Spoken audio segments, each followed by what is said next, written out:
નમસ્કાર. વેબિનારમાં જોડાયેલ દરેકનું સ્વાગત છે. આજે ગિરનારી મંડળનો 652મો વેબિનાર છે. વક્તા છે અમદાવાદના ડૉક્ટર જૈન પુરોહિત સાહેબ, જેઓ આપણને ઉદર રોગોની સારવાર ભાગ 25 સિલ્વર જ્યુબિલીમાં આજે ઉદર રોગો વિશે વધુ માહિતી આપશે. ડૉક્ટર જૈન પુરોહિત સાહેબ. ડૉક્ટર જૈન પુરોહિત સાહેબને વિનંતી કે તેઓ પોતાનું વક્તવ્ય હવે શરૂ કરી શકે છે.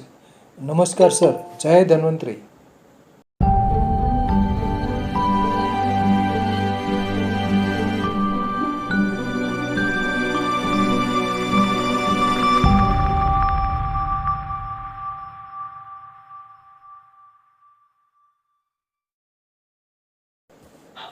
જય ધન્વંતરી સાહેબ, નમસ્કાર. આપણે સમય ક્યારે પસાર થઈ જાય એની ખબર તો નથી રહેતી. કંટાળો પણ થોડો ઘણો ક્યારેક આવતો હોય છે. પણ 652 વેબિનાર ગિરનારી મંડળના આપના સાનિધ્યમાં, આપના માર્ગદર્શન નીચે સરસ રીતે એક આયોજન થઈ રહ્યું છે અને આ 652 પુસ્તક જ છે એવું આપણે ગણી અને એપિસોડમાં આગળ વધતા જોઈએ છીએ. તો આપનો ખૂબ ખૂબ આભાર. એપિસોડ 25 એટલે ભાગ 25 ઉદર રોગની સારવારમાં પ્રાણવાયુ પછી ઉદાન વાયુના આપણે ઘણા બધા વેબિનાર એટલા માટે થયા છે કે ઉદાન વાયુ છે એ ઉદર જત્રુગત રોગો એટલે કે ENT ના +2 બ્રેઇન, ચક્ષુ એટલે આંખ બે વધારાની છે, બાકી નાક, કાન અને ગળું. જે ઉદાન વાયુના પ્રકોપથી થતા રોગો આપણને સુશ્રુતે 3000 વર્ષ પહેલા લખીને આપ્યું છે. ત્યારે આપણે અત્યારે એ ત્રણના જે સમન્વય કરી અને ટ્રીટમેન્ટ અને ડોક્ટરને મળતા હોઈએ છીએ. તો ભાગ 25 ની અંદર આપણે કાનના રોગો વિશે વાતો કરેલી. આદરણીય મિતલિયા સાહેબે ખૂબ પ્રશ્ન બી પૂછેલા, સંતોષકારક જવાબ બી મળેલા. ત્યારે આપણે એક વાત કરી હતી કે આપણે આગળના એપિસોડમાં એની ચિકિત્સા વિશે પણ વાતો કરીશું. તો શરૂઆત ભાગ 24માં અધૂરા કરણ ચિકિત્સા બાકી રહી ગયેલી હોય તે કાનના રોગોની વાત માટે આજે આપણે સામાન્ય સારવાર સ્વરૂપે વાત કરીશું. અને ત્યારબાદ સમય જેટલો વધારાનો બચે તેમાં આપણે હવે ચક્ષુ નિદાન અને આંખની સારવાર માટે અથવા તો આંખના રોગો કેવી રીતે થાય ઉદાન વાયુ ખરાબ થવાથી તેના વિશે વાતો કરીશું. તો પેલા માં વનસ્પતિને વંદના કરીએ, આયુર્વેદને વંદના કરીએ, પ્રાર્થના કરી અને આજના વિષયને આપણે આગળ લઈ જશું. ઓમ આયુર્વેદાય નમઃ. ઓમ આયુર્બલમ યશોવર્ચ પ્રજાપશુ નવસૂનિ ચ બ્રહ્મપજ્ઞાન ચ મેઘાન ચ વન્નો દેહી વનસ્પતયે વન્નો દેહી વનસ્પતે. ઓમ શાંતિ શાંતિ શાંતિ. મુખ્ય વિષય રોગોની ફેક્ટરી એટલે કે ત્યાંથી આપણે શરૂઆત કરી અને આપણા ઉદર રોગ ના જે આયુર્વેદ શાસ્ત્રની અંદર જેના 8 પ્રકાર આપણને કહેલા છે, તે 8 પ્રકાર ની અંદરથી આપણે વાત, પિત્ત અને કફ આમાંના જે પ્રકારો હતા એના વિશે આપણે આગળ વાતો કરી રહ્યા છીએ. તો અત્યારે આપણે વાતના 16 પ્રકારના રોગોમાં પ્રાણવાયુને પૂર્ણ કરી 16 પ્રકાર પહેલા આપણે વાતો કરી ગયા છે અને ઉદાન વાયુના મુખ્ય 5 પ્રકારના રોગોમાં અત્યારે આપણે આગળ વધી રહ્યા છીએ.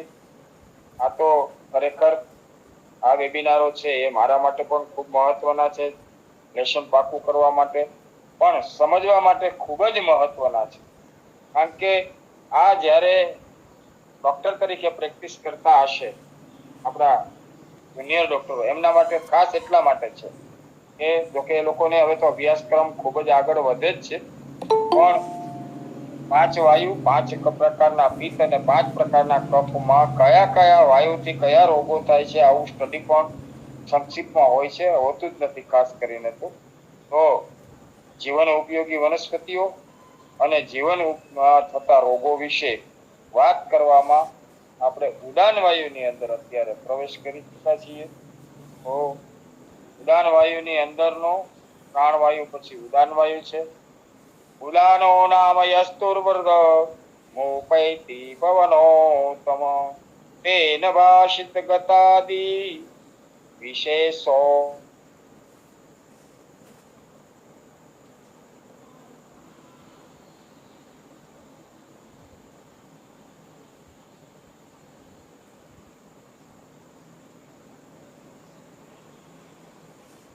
ઉડાન વાયુ આપણે બહુ એની વાતો નહીં કરતા. 5 પ્રકારના વાયુમાં ઉત્તમ પ્રકારનો ઉડાન વાયુ છે જે ઉપરની તરફ ગતિ કર્યા કરે છે. ઉડાન વાયુ થકી જ ગળું વોઇસ સિંગર માટેનો જે મુખ્ય ગાવું અથવા તો વક્તૃત્વ આપવું, આપણા વક્તાઓ જેટલા આ વેબિનારમાં જેમનો એક વેબિનારમાં બોલવાનું હોય, ભાષણ આપવાનું હોય, આ બધામાં જેટલો ઉડાન વાયુ શુદ્ધ એટલું આપણે વ્યવસ્થિત બોલી શકતા હોય. તો ગાયન ભાષણ વગેરે કાર્ય કરવા માટે થઈને પણ ઉડાન વાયુની જરૂર પડે છે. જ્યારે ઉડાન વાયુ પ્રકોપિત થાય ત્યારે ઉર્ધ્વ જત્રુગત અર્થાત આંખ, નાક, મુખ, કાન અને મસ્તક આ બધા જ અવયવોમાં એક પ્રકારના રોગો ઉત્પન્ન થતા હોય છે. એના 16 પ્રકાર પછીના આ જે મુખ્ય પ્રકારો છે એ પ્રકારોની અંદર અત્યારે આપણે સંપૂર્ણપણે એનું નોલેજ મળે એ હેતુથી ઉડાન વાયુની અંદર આપણે આજે કર્ણ ચિકિત્સા ગયા વખતે કાનથી થતા રોગો વિશે આપણે ખૂબ વાતો કરેલી. કેટલા પ્રકારના રોગો આપણે કાન દ્વારા થતા હોય છે. તો એ કર્ણ ચિકિત્સા વિશેની વાતો કરવાની શરૂઆત આજે આપણે કરી રહ્યા છીએ. અને સાથે સાથે એમના જે પ્રકાર બતાવવામાં આવ્યા, કેટલા પ્રકાર, એને ગયા વખતે આપણે ખૂબ જ સરસ રીતે સમજી ચૂક્યા છીએ. તો કાનના રોગોની સારવાર સ્વરૂપે ઘણી બધી વાતો આપણે કરેલી. વેબિનાર ચાલુ વેબિનાર પ્રશ્નની અંદર પણ ઘણી બધી ચિકિત્સાઓ વિશે આપણા મહાનુભાવો ડોક્ટરો અને વૈદ્યો દ્વારા પણ ખૂબ જ સરસ એમના વિશે ટોપિક આદરણીય આપણા વિનોદ ઠક્કર સાહેબ, ત્રિપાઠીજી આ બધાએ પણ ખૂબ સરસ વાતો કરેલી. આજે આપણે કર્ણની જે 7 જાતના પહેલા કર્ણ રોગો, ત્યાર પછી કર્ણના મૂળના રોગો, આ બે ચિકિત્સાને કર્ણ રોગ તરીકે જે કંઈ આપણે વાતો કરી છે એની ચિકિત્સા વિશે થોડી આપણે આજે વાતો કરીશું. કર્ણરોગ કેટલા પ્રકારના છે એના વિશે આપણે આગળ વાતો કરી ચૂક્યા છે. કર્ણશૂર, કર્ણનાદ, બાધિર્ય, વાંસ ફાટવા જેવા, કાનમાં ધડાકા થવા, કર્ણસ્રાવ થવો, કર્ણકંડુ જેમાં ચડ આવી, ફોલ્લીઓ થવી, આવા ઘણા બધા પ્રકારના આપણે 18 પ્રકારથી 21 પ્રકાર સુધીના રોગો અને ટોટલ 28 પ્રકારના રોગો વિશે ચર્ચા કરી. તેમાંની અંદર સામાન્યમાં સામાન્ય ઉપચાર તરીકે પાકું થુવેરનું પાન ઘોડાવાદ સાથે ઘસી અને એક ટીપું પાડીએ તો વેતો કાન મટે. આપણું શાસ્ત્ર કેટલું મહાન હશે, પણ અહીંયા વૈદ્યોનું માર્ગદર્શન લેવાનું કહ્યું છે. કારણ કે જો થુવેરનું પાન પાકું ન હોય ને ભૂલથી એકદમ લીલું ને કાચું પાન લઈ અને ટીપું પાડવામાં આવે તો હાલત વધારે ખરાબ થઈ જાય. પાકા પાનના ગુણધર્મ થુવેરના અને કાચા પાનના ગુણધર્મ ફરે. જેમ કાચી કેરી ખાટી હોય છે ને પાકી કેરી મીઠી. કોઈ પણ વનસ્પતિ પરિપક્વ થયા પછી એમના ગુણધર્મ બદલાય. પછી તે આહારના સ્વરૂપમાં હોય, ફળના સ્વરૂપમાં હોય કે ઔષધના સ્વરૂપમાં. કાચા ઘઉંનો, કાચી જવારનો, કાચા બાજરાનો આપણે પોંક બનાવીને ખાઈ શકાય છે. પણ એ એક શોખને ખાતર એક એના સિઝન પ્રમાણેના સિઝનેબલ એક પ્રકારની વિસ્કી આપણે ખાતા હોય. કાયમ આપણે નથી ખાઈ શકતા. કાયમ આપણે ઘઉં, બાજરો, જવાર પકાવી અને પૂર્ણ પકાવેલા અન્નને ખાઈએ છીએ. કારણ કે લીલું અને સૂકું આ બેના ડિફરન્ટને તો કે એને સમજવા માટે આપણે એક વખત વેબિનાર જ રાખશું. પણ કાચાના ગુણધર્મ અલગ છે, લીલાના ગુણધર્મ અલગ છે અને પાકેલાના ગુણધર્મ અલગ. ત્યારે કોઈ પણ ફળ, કોઈ પણ ધાન્ય, કોઈ પણ મિલેટ સંપૂર્ણ પાકે ત્યારે જમીન અને પોતાના છોડની અંદરથી સંપૂર્ણપણે એના જે ગુણધર્મ છે એને એબ્ઝોર્બ કરે અને પછી એ પરિપક્વ થાય. એટલે એમના સંપૂર્ણપણે એના જે ગુણધર્મ છે એનું પરિપૂર્ણતાને પામી અને એ પછી આપણે એનો ઉપયોગ કરીએ. તો પાકા થુવેરનું પાન લેવું, ઘોડાવજ એમાં ઘસી અને એક જ ટીપું કાનની અંદર પાડવાનું છે. પેલા પાકા થુવેરના પાનને એમાંથી 2-3 ટીપા જેટલો રસ નીકળે, એમાં ઘોડાવજ સેજ ઘસી અને એનું એક ટીપું વૈજ્ઞાનિક માર્ગદર્શન નીચે કરવામાં આવે તો વેતો કાન મટે. એટલે જે લોકોને આપણે આગળ વાત કરી ગયા છીએ કે જેને કાનમાંથી રસી નીકળતા હોય આવા રોગની અંદર સરસ મજાનું કામ કરે છે. પછી ત્યારબાદ આપણે ઘણા બધા પ્રકારના ગૌમૂત્રમાં સિંધવ નો ટુકડો ઘસી અને કાનના અંદર ભરી દેવામાં આવે, એટલે કે એને ધીમેથી અંદર મૂકી દેવામાં આવે. સિંગધવ છે એ લાંબો સમય ન રાખવો ને તો ખજવાળ આવે. પણ ગૌમૂત્રની અંદર સિંધવનો ટુકડો સેજ ઘસી અને એ ગૌમૂત્રના ટીપા પણ જો કાનમાં પાડવામાં આવે તો વેતો કાન એટલે કાનમાં જેને બોડી એન્ટ્રી થતી હોય છે, રસી થતી હોય છે અને સાંભળવામાં તકલીફ થતી હોય છે, એમાં બે ઘરગથ્થુ જેવા જ આમ તો ઉપચાર છે. ઉપલેટ એટલે કટ અને આકડાનું દૂધ અથવા પીળા પાન, આ કરણસૂરના જે બંનેને ઊના કરી અને નીચોવેલું પાણી જ આવવું જોઈએ. ખાસ કરીને સમજણપૂર્વક જેમને અનુભવ હોય એમને ખાસ કરીને આ પ્રયોગ કરવો. આકડાનું દૂધ ઓછું લેવું અથવા તો પીળા પાનનો રસ જ 2 થી 3 ટીપા લઈ ઉપલેટ તેમાં ઘસી અને અથવા તો બેયને ગરમ કરી અને નીચોવી અને એનું એક ટીપું કાનમાં પાડવાથી પણ રસી નીકળતા બંધ થાય છે. સરસોનું તેલ, સરસિયા તેલને ગરમ કરી અને સામાન્ય ગરમ, બહુ કાળજી લેવાની છે. મૃદુ વસ્તુ છે, કાન છે, નાક છે, આંખ છે, આ બધા એકદમ મૃદુ અવયવો છે. જેની ઉપર ઘાત થાય તો માણસનું મૃત્યુ નિશ્ચિત થાય એવી જગ્યા છે જેને આપણે એનો દુખાવો સહન ના કરે. મર્મ સ્થાનની અંદર જેની ગણના થાય. એટલે જે કોઈ વાતો અહીં થાય એ પોતાની રીતે પ્રયોગ કરવો નહીં અને બને ત્યાં સુધી વૈદ્યના માર્ગદર્શન નીચે જ કરવો જોઈએ. તો સરસ્યું તેલ સામાન્ય ગરમ આપણાથી સહન થાય, આંગળી રાખીએ અને સામાન્ય ગરમ હોય અને સહેવાય, કાનમાં નાખ્યા પછી પણ સહેવાવું જોઈએ અને કાનની સ્થિતિને પહેલા જોવી જોઈએ. આપણે દર વખતે વૈદો બોલીએ છીએ, એની પાછળનું કારણ શું છે કે અંદર ચાંદા હોય અને ગરમ તેલ નાખીએ તો પણ આપણાથી દુખાવો સહન ના થાય. અંદર ખોતરું હોય ને એને કારણે માં સ્ક્રેચીસ પડી ગયા હોય, ચામડી ક્યાંક ક્યાંક ઘસાઈ ગઈ હોય, ફાટી ગઈ હોય, આવા સમયે આવા પ્રયોગો નથી કરતા. એટલે વૈદ હોય એની પાસે જવાથી બેટરી મારી કાન ચેક કરશે અને ત્યાર પછી તમને પ્રયોગ કરવાનું કહી શકે. એટલા માટે અહીંયા થોડીક આપણે એમના માટે જતન કરશું, કાળજી લેશું.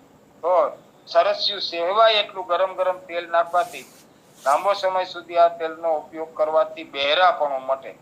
એટલે જે લોકોને બાધિર્યતા આવી ગઈ હોય ઓડ્રોમેટ્રીની અંદર, હવે આપણે મુખ્ય વાત ઉપર જાય તો બહેરાપણું મટાડવું એટલે બહુ અશક્ય છે, ઇમ્પોસિબલ છે.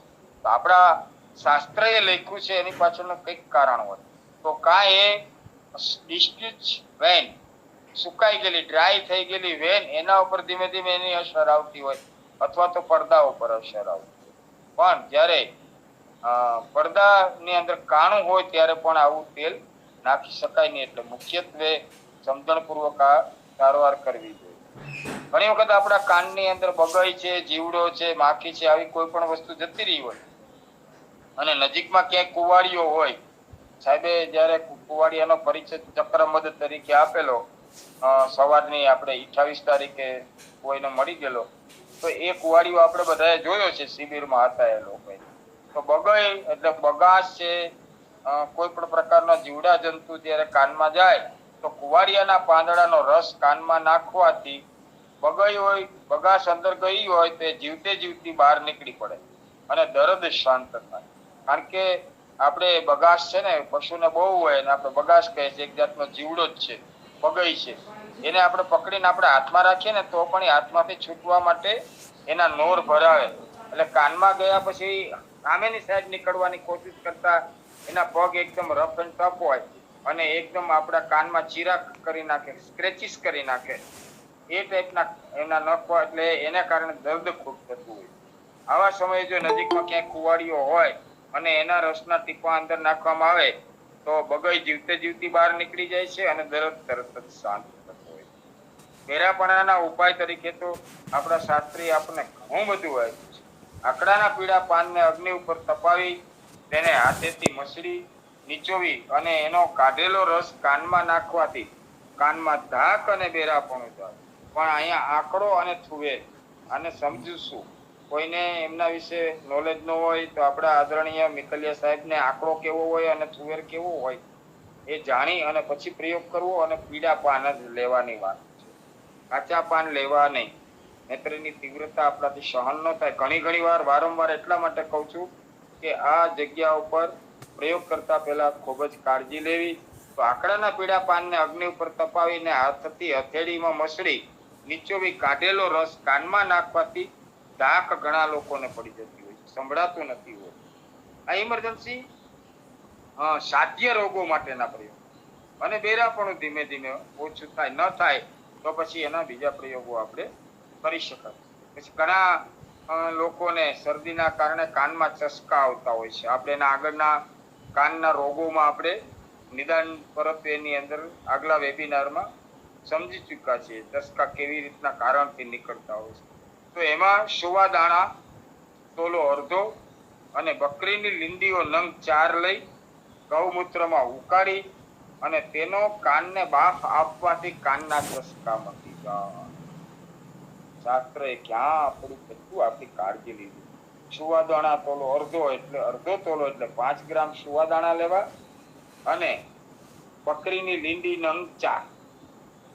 જે બકરી ઘરે બાંધેલી હોય તેવી નહીં, જંગલમાં ફરતી હોય એની લીંડીઓ એટલે પોટી, એક ખૂબ જ પોટીઓ એક સાથે બકરી કરતી હોય છે, એમાંથી 4 નંગ લાવી અને ગૌમૂત્ર ની અંદર એનો નાખી બાપ ઉકાળી ગૌમૂત્ર લેવું 50-100 ગ્રામ જેટલું અને એમાં નાખી ઉકાળી અને પછી એનો જે વરાળ નીકળે છે ઉકળતી વખતે એ વરાળની કાનમાં બાપ આવે એવી રીતે કાન રાખવાથી એ વરાળ અંદર જાય કે તરત જ ઇન્સ્ટન્ટ 2 જ મિનિટમાં શરદીના કારણે કાનમાં પાણી ગયેલું હોય કે આવા બધા જે ચસકા થતા હોય છે એ ચસકા એટલે સતત ઝટકા સાથેનો દુખાવો, એને ચટકા કહેવામાં આવે.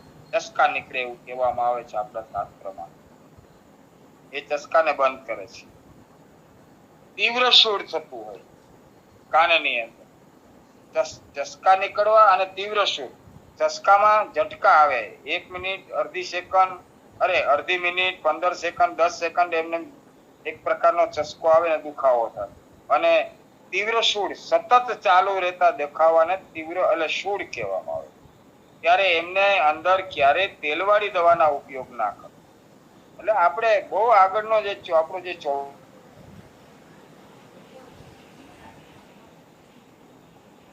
ચસકા, બાધિરીયતા અને તાક આજે આપણે જે વાત કરી રહ્યા છીએ ને એ બધા જ પ્રકાર અલગ છે. જ્યારે અતિશય સૂળ વાળું દર્દ હોય ત્યારે તેલવાળી દવા ન નાખવી જોઈએ એવું આપણું શાસ્ત્ર આપણને સમજવા માટે તેને કહ્યું છે. પરુ નીકળ્યા પછી તેલવાળી દવા નાખી શકાય છે. અંદર જો એકદમ દર્દ હોય અને અંદર રસી થઈ ગઈ હોય અને રસી નીકળી જાય અથવા તો આપણે એને વ્યવસ્થિત રીતે સમજણપૂર્વક સાફ કરી નાખી અને દવા નાખવી હોય તેલવાળી તો નાખી શકાય. ઠંડો વાયુ, ઠંડુ પાણી કાનને ન લગાડવું જોઈએ.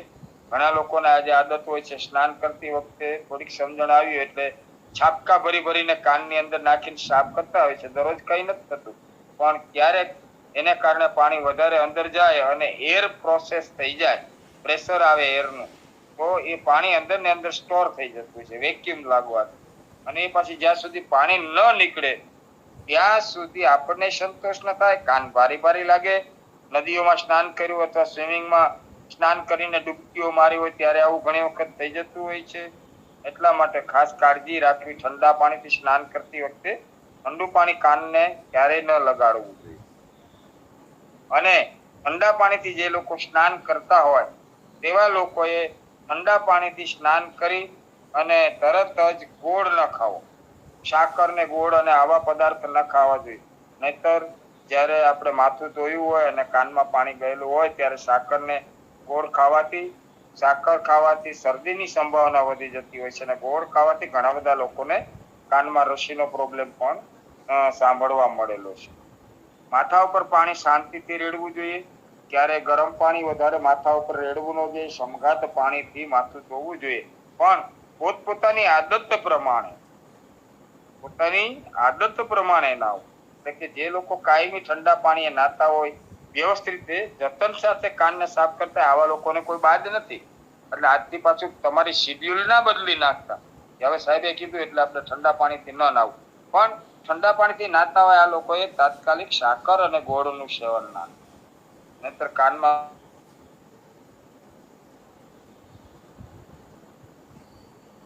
પ્રકાર એટલે કે કફનો પ્રકાર વધી જવાથી બેરાશનું પ્રમાણ પણ લાંબા સમયે થઈ શકતું હોય છે. તો ચિકિત્સામાં આપણે કાનની ચિકિત્સામાં જ આગળ વધી રહ્યા છીએ. 28 પ્રકાર છે કાનમાં રસાદિક અથવા તો ભોજન પહેલા આપણે હવે બીજી વસ્તુ સમજેલી કે તૈલાદિક પદાર્થો છે એ સૂર્યાસ્ત પછી જ નાખવા જોઈએ. અને જે હમણાં આપણે બતાવી તે પ્રકારની વનસ્પતિના ટીપા આ ભોજન પહેલા નાખવા જોઈએ. અને તૈલાદિક વનસ્પતિઓ જેટલી છે એ સૂર્યાસ્ત પછી એનો ઉપયોગ કરવો જોઈએ. કર્ણશૂળ, કાનનો દુખાવો, કાનનું કઢવું, આ બધા જ રોગોમાં બને ત્યાં સુધી આપણે ઘરગથ્થુ ઉપચાર તરીકે દવાને સમજવાની વધારે કોશિશ થાય અને આપણું નોલેજની અંદર ખૂબ વધારો થાય એવી આપણી કારણ ચિકિત્સા છે. આપણને ઉપયોગી થાય, બીજાને પણ ઉપયોગી. તો આદુનો રસ, મધ, સિંધવ અને સરસવનું તેલ એકત્ર કરી અને પચન કરવું એટલે માની લો કે 100 ગ્રામ જેટલું સરસિયા તેલની અંદર આદુનો રસ, મધ, સિંધાલું મીઠું આ સરસિયા તેલની અંદર નાખી અને પચન કરવું. એટલે જ્યાં સુધી આદુના રસને બાળીને એમાંથી રસનું તત્વ બહાર આવી જાય, મધનું તત્વ બહાર આવી જાય અને સિંધવ, નિમક આ પણ સંપૂર્ણપણે અંદર પાકી જાય ત્યાં સુધી એનું પચન કરી અને ગાળીને પછી રાખી શકાય. જરૂર પડે ત્યારે નવશેકું ગરમ કરીને કાનમાં નાખવું. વાત તો આપણે આગળ કરી જ ગયા હતા, પણ છતાંય એક નાની બાબતની કાળજી આપણા ઋષિ મુનિઓએ આપણા માટે થઈને લીધી.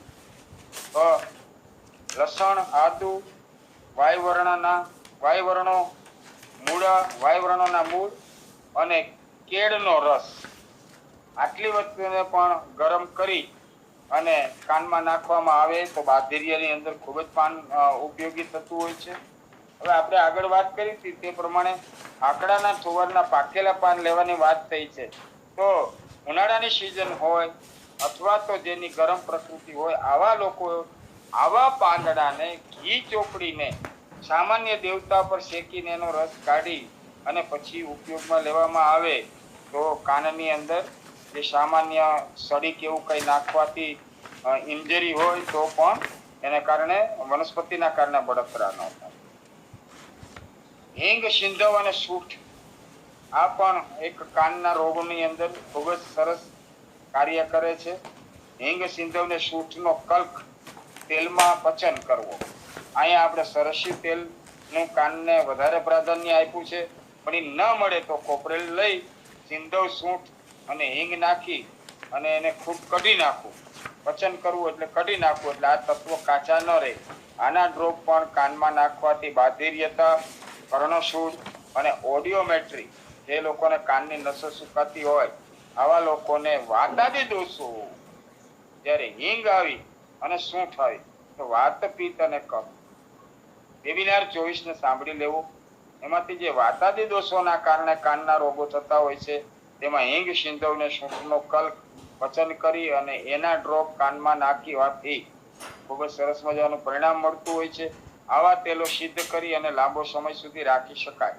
પણ એક અનુભવના આધારે જ્યારે આવું તેલ કોઈ પણ પ્રકારનું આપણે સિદ્ધ કરેલું હોય અને એની અંદર ફંગસ દેખાય, એમાં ફંગસ થઈ ગયું હોય, એટલે ફંગસ ક્યારે થાય કે તેલ કાચું રહે. તો કાચું તેલ રહી ગયું હોય અને એને કારણે અંદર ફંગસ થાય એટલે આપણે જેમ કેરેડાનું અથાણું છે, ગુંદા હળદર મીઠા વાળું અથાણું છે, એમાં ઉપર એક પ્રકારની ફૂગ આવી જતી હોય છે.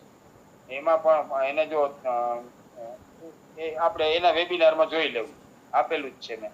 તો એવી રીતે કોઈ પણ તેલને સિદ્ધ કર્યા પછી એમાં ફૂગ ઉપર સફેદ કલરની ફૂદી આવવા લાગે તો આવા તેલનો પછી ઉપયોગ ના કરવો.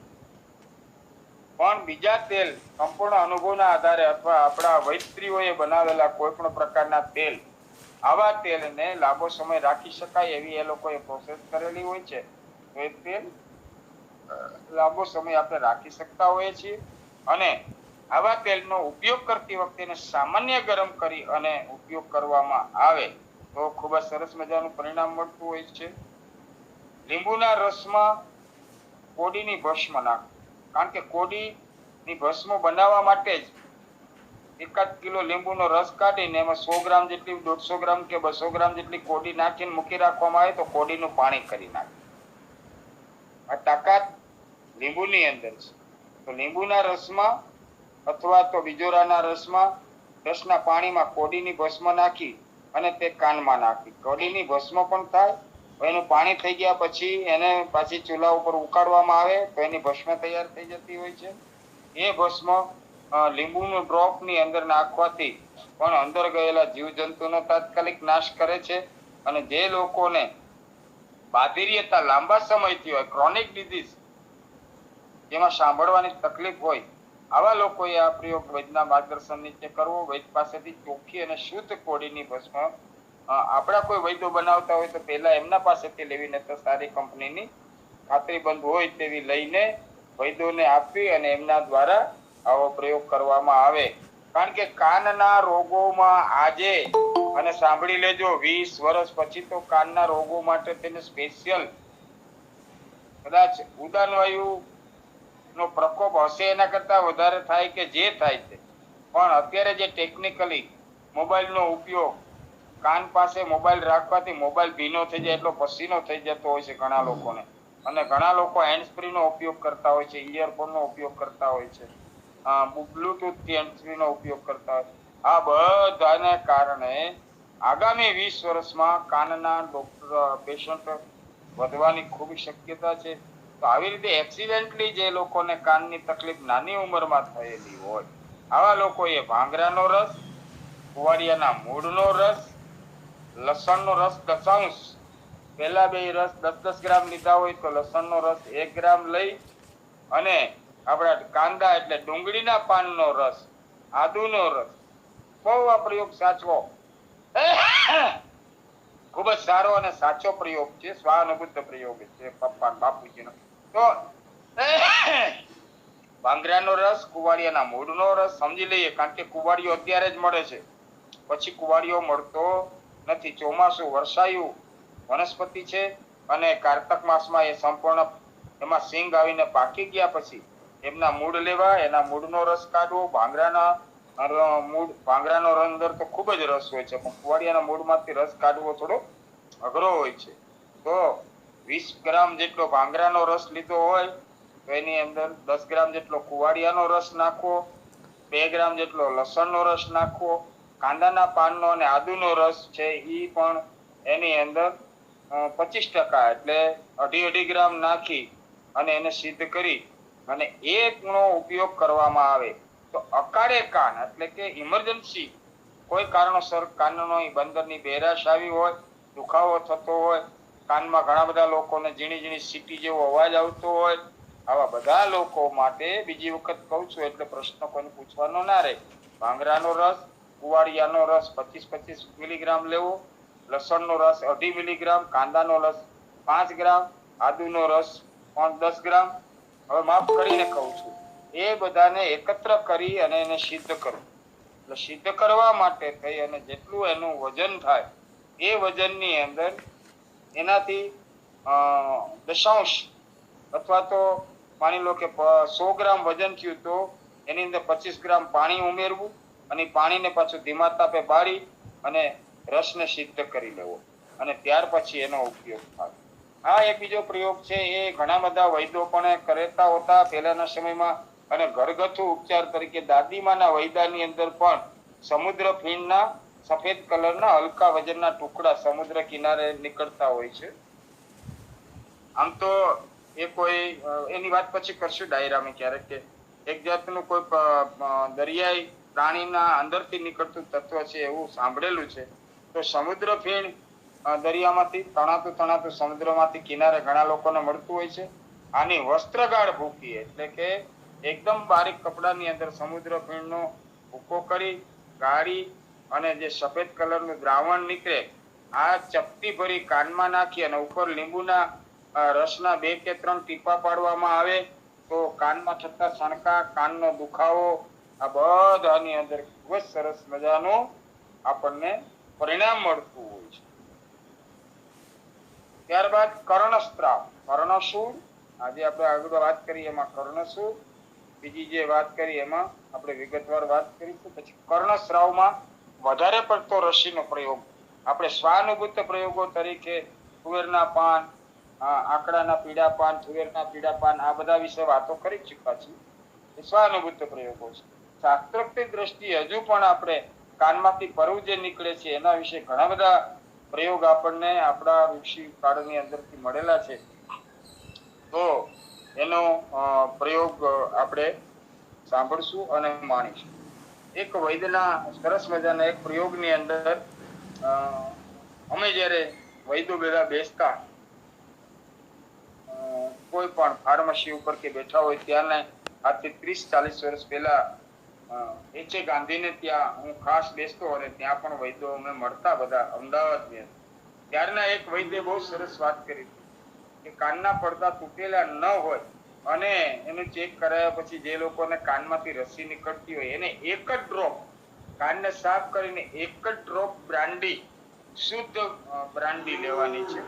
બ્રાન્ડી ને વાઇનમાં ઘણો બધો ડિફરન્ટ હોય છે. 100% એની અંદર આલ્કોહોલ હોય છે અને બ્રાન્ડી કહેવામાં આવે છે. પછી બીજા તો એના ઘણા બધા પ્રકાર છે, માલ્ટ વિસ્કી ને માલ્ટેડ વિસ્કી ને સ્કોચ વિસ્કી ને એ નહીં, પણ આપણે જે શુદ્ધ બ્રાન્ડી મળે એનું એક ડ્રોપ અઠવાડિયે એક વખત, એવી રીતે 4 વખત એક મહિનામાં 4 ડ્રોપનો ઉપયોગ કરવાથી ઘણા બધા લોકોને એને કાનમાંથી નીકળતી રસી બંધ કરેલી છે. અને આ પ્રયોગ આપણે શાસ્ત્ર રીતે સારી ગાયનું ગૌમૂત્રને બાળી ઉકાળી અને ઘટ કરી નાખેલું હોય એવા ગૌમૂત્રને ફિલ્ટર કરવું એટલે જાડા કપડામાં ગૌમૂત્રને મૂકીએ ને તો એમાંથી ડ્રોપને પડતા બહુ વાર લાગે. એવા જાડા કપડાની અંદર ગૌમૂત્રને ફિલ્ટર કરી અને એનો પ્રયોગ કરવામાં આવે તો પણ બ્રાન્ડી જેવું જ કામ કરે છે. આ બધા સ્વાનુભૂત પ્રયોગો છે અને એને કારણે કાનમાંથી નીકળતા રસી તરત ઉપર ખૂબ સારી અસર પડતી હોય છે. યુનાની સિસ્ટમની અંદર એક પેલા આપણા હકીમનો એક પ્રયોગ હતો, પણ એ પ્રયોગ આપણે નથી કરવાનો એટલે આપણે નથી લેતો, પણ એમાં મરેલા વીછીનો પ્રયોગ કરવાનો હતો, પણ એને આપણે છોડી દઈશું. તો સૂંઠ, ચિંદવ, દેવદારુ, હિંગ અને ઘોડાવજ આ બધાનો પેલા કાઢો તૈયાર કરો. 10 ગ્રામ સૂંઠ, 10 ગ્રામ સિંદવ, 10 ગ્રામ દેવદાર, 10 ગ્રામ હિંગ અને 10 ગ્રામ ઘોડાવજ. આ બધી જ વનસ્પતિઓને બધા જ જાણકાર છીએ, કારણ કે શિબિરો એટેન્ડ કરીને આપણને મિતલિયા સાહેબે પાકા કરી દીધા છે. આ બધી વનસ્પતિને વાપરતા અને ઓળખતા કરી દીધા છે. તો મારા જેવા પાછા પરિચય આપતા હોય છે. તો આને તેલને કાઢામાં શીત કરવું. તેલના કાનો કાઢો કેવી રીતે બનાવશો? તો 10 ગ્રામ સૂંઠ, 10 ગ્રામ સિંધવ, 10 ગ્રામ દેવદાર અને 10 ગ્રામ ઘોડાવજ, એટલે 10 ને 10, 20, 30, 40 અને 45 ગ્રામ થયું. 45 ગ્રામની માત્રા પ્રમાણે આપણે એને 50 ગ્રામની માત્રા ગણીએ તો એને ઓછામાં ઓછું 200 ગ્રામ પાણીની અંદર એટલે 5 લીટર પાણીની અંદર નાખી ધીમા તાપે ઉકાળતા ઉકાળતા ઉકાળતા ઉકાળતા અષ્ટમાંશ કાઢો જેમ તૈયાર કરીએ તેમ ચતુર્થાંશ જ્યારે બચે, પાણી ઉડી જાય અને ફક્ત વનસ્પતિ રહે, ત્યારે એને ઉતારી અને પછી એને તેલમાં નાખો. પછી એમાં એની જેટલી વજન થાય 250 ગ્રામ પાણી, 50 ગ્રામ વનસ્પતિ નાખી, પછી પાછું સંપૂર્ણ પાણીનો નાશ ન થયો હોય તો 75 ગ્રામ જેટલું થયું હોય તો એની સામે 150 ગ્રામ કોઈ પણ તેલ અથવા તો સંભાગ 75 ગ્રામ તેલ લઈ અને એ તેલને આચવી અને રાખી દેવું. ખાસ કરીને સરસ્યું તેલ નાખવું. અને આ સિદ્ધ થયા પછી કાનમાં નાખવામાં આવે તો તણખા તથા સ્ત્રાવ, જે લોકોને તણખા આ બધા આપણા દેશી શબ્દો આજે આપણને પુસ્તક દ્વારા સાંભળવા મળે છે. ઝટકાની જે આગળ મેં વાત કરી એવી રીતના જેમ ઝટકા આવતા હોય, તણખા નીકળે એવા ઝટકા આવતા હોય, એ ધીમે ધીમે તાત્કાલિક બંધ થાય અને ધીમે ધીમે રસીનું પ્રમાણ હોય એને જડમૂળમાંથી બંધ કરે. ખાસ વૈદ્યોના માર્ગદર્શનને એટલા માટે દર વખતે કહું છું કે કોઈ પણ વ્યક્તિએ કાનની સારવાર કરતા પહેલા કાનના પડદામાં કાણું છે કે નથી એની ખાસ ખાતરી કરવી અને ત્યારબાદ પ્રયોગ કરવા. કાનના પડદામાં કાણું હોય તો દ્રવ્ય છે એ હરેક દ્રવ્ય કાણામાંથી અંદરની સાઈડ જાય તો નુકસાન ન કરતું હોય, પણ અમુક પ્રકારના દ્રવ્ય નુકસાન કરે, માટે તેને આ ખાસ કાળજી લઈ અને સારવાર. ફુલાવેલો ટંકણખાર એમને પણ કાનમાં નાખવાથી રસી ઉપર ખૂબ જ સારું પરિણામ મળતું હોય છે. અને આપણને બીજો વિચાર આવતો હોય છે કે આવી કોઈ પણ વસ્તુ કાનમાં નાખી હોય, ખાલી ફટકડી છે, ટંકણખાર છે, પછી સમુદ્ર ફીણ છે, આવી વસ્તુને પાછી બહાર કાઢવા માટે કોપરેલ જેવું તેલ 2 દિવસે 3 દિવસે નાખી એ બાજુ કાનને થોડીક વાર એમને ઉપર રૂ રાખી અને કાનમાં ભરેલું તેલ રહેવા દેવું અને પછી ધીમેથી એ બાજુના પડખું આપણે બદલી અને એ તેલ કાનમાંથી બહાર નીકળે એટલે અંદર જે ક્ષારીય પદાર્થ હોય એ ધીમે ધીમે 1 થી 2 વખત આપણું દર્દ મટી જાય પછી એને શુદ્ધ કરવા માટે પ્રયોગ કરી અને બહાર કાઢવા. નહીં તો કોઈ પણ ક્ષારીય પદાર્થ લાંબો સમય સુધી કાનમાં જો રહે